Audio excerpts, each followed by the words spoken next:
Bueno, se acaba de publicar hace muy poco el nuevo reporte mensual de CESO, el título La política económica de los principales candidatos, un análisis exhaustivos de las diferentes propuestas. Bueno, de eso quiero que hablemos también, ¿no? Si se las puede definir o delimitar como tales, son en realidad propuestas o planes o de qué se trata, en un contexto bien complicado donde el actual gobierno o lo que queda de tiempo del actual gobierno desperta poca o ninguna expectativa con respecto de esta posibilidad de salir de la crisis. Para hablar un poco de este tema, entonces, le agradecemos como siempre a Federico Cyrulnik la amabilidad que tiene de atendernos. ¿Qué tal, Federico? ¿Cómo estás? Buenos días. ¿Qué tal, Miguel? ¿Cómo estás? Buen día a todos por ahí. Bueno, menudo laburo se tomaron, ¿no? Primera pregunta, ¿realmente hay propuestas cerradas y concretas, algo que se pueda llamar planes? ¿Ustedes tuvieron que ir reconstruyendo algo que se pueda asomar como una propuesta de un candidato X? En general fuimos reconstruyendo a partir de distintos discursos, distintas notas, de las plataformas electorales en donde hay algo de información. Creo que el plan más cerrado de todos y que tiene más propuestas concretas es el de La Libertad Avanza de Javier Milei. Después, tanto el Frente Cambiemos como Unión por la Patria está más implícito, ¿no? Lo que se va a hacer, está dicho por muchos de esos candidatos, pero bueno, no es algo que esté escrito en una plataforma. Uh-huh. Y esto, claro, genera muchos problemas a la hora de hacer un análisis, supongo.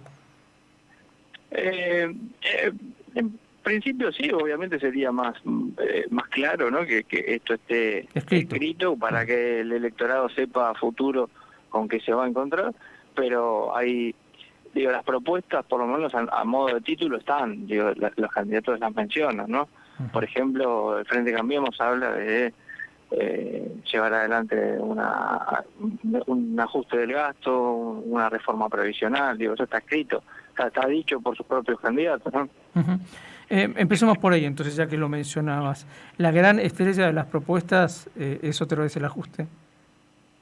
Exacto, sí. En particular, si bien pareciera haber, ¿no?, una interna bastante feroz entre los dos candidatos de Frente Cambiemos, la realidad concreta es que detrás de esos dos candidatos el plan económico es el mismo y posiblemente esté elaborado a partir de los mismos economistas, ¿no?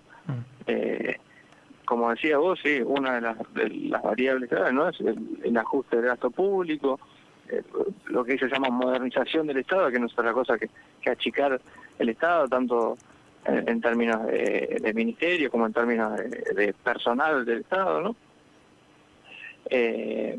Después, la idea de mejorar las capacidades exportadoras para poder ir relajando las restricciones externas, ¿no?, que no es otra cosa que aumentar la cantidad de dólares que entran por exportaciones a partir de algunos sectores estratégicos. En eso coincide en parte con la propuesta de Unión por la Patria, ¿no? Creo que en el Frente Cambiemos se hace más hincapié en tener un tipo de cambio alto, ¿no?, una devaluación al comienzo de su gestión posiblemente, para abaratar los costos salariales, ¿no?, y armar una especie de plataforma exportadora a partir de salarios bajos. Uh-huh. El más distante o en todo caso el más extremo de sus propuestas sigue siendo Milei.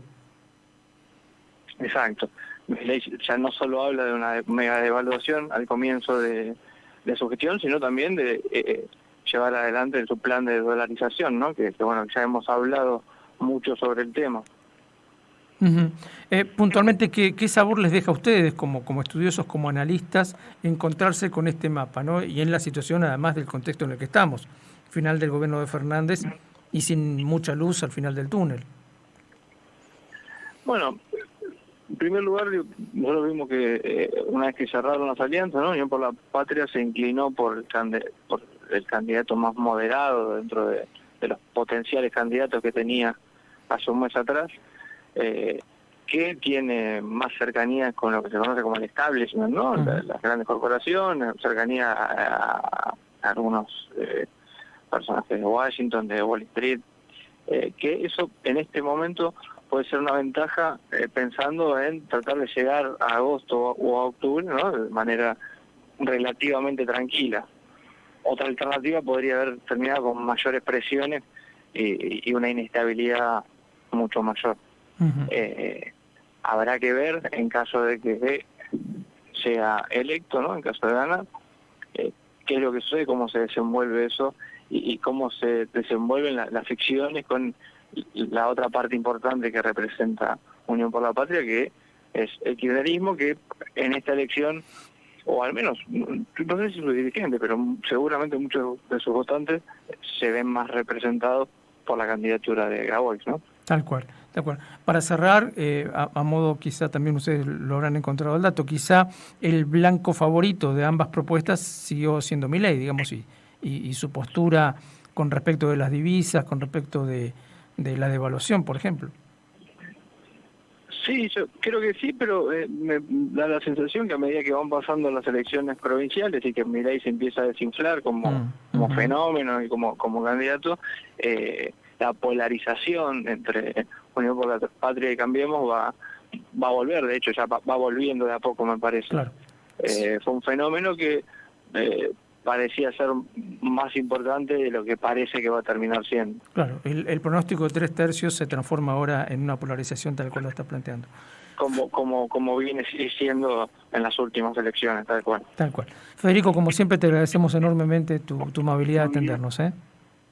No, por favor, gracias a ustedes por comunicarse. Hasta luego.